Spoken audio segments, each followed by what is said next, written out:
تفسیر القرآن آج کا سبق سورہ بنی اسرائیل کا مختصر تعارف۔ سورہ بنی اسرائیل مکی صورت ہے۔ اس میں 111 آیتیں اور 12 رکوع ہیں۔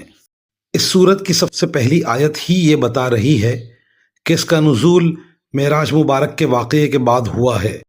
اگرچہ معراج کے واقعے کی ٹھیک تاریخ یقینی طور پر متعین کرنا مشکل ہے، لیکن زیادہ تر روایات کا رجحان اس طرف ہے کہ یہ عظیم واقعہ آپ صلی اللہ علیہ وسلم کے بعثت کے 10 سال بعد اور ہجرت سے 3 سال پہلے پیش آیا تھا۔ اس وقت تک اسلام کی دعوت کا پیغام نہ صرف عرب کے بت پرستوں بلکہ یہودیوں اور عیسائیوں تک بھی پہنچ چکا تھا۔ اس صورت میں معراج کے غیر معمولی واقعے کا حوالہ دے کر حضرت صلی اللہ علیہ وسلم کی رسالت کا ناقابل انکار ثبوت فراہم کر دیا گیا ہے۔ اس کے بعد بنو اسرائیل کے واقعے کا ذکر فرمایا گیا ہے کہ کس طرح انہیں 2 مرتبہ اللہ کی نافرمانی کی پاداش میں ذلت و رسوائی اور دشمن کے ہاتھوں بربادی کا سامنا کرنا پڑا۔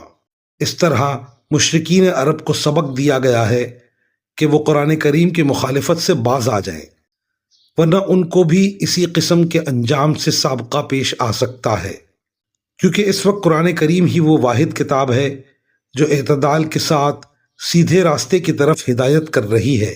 آیت نمبر 22 سے 38 تک مسلمانوں کو ان کے دینی، معاشرتی اور اخلاقی طرز عمل کے بارے میں نہایت اہم ہدایات دی گئی ہیں، اور مشرکین کے نامعقول اور ماندانہ طرز عمل کی مذمت کر کے ان کے اعتراضات کا جواب دیا گیا ہے، اور مسلمانوں کو ہدایت کی گئی ہے کہ وہ اللہ تعالیٰ پر بھروسہ کرتے ہوئے اسی کی عبادت کرتے رہیں۔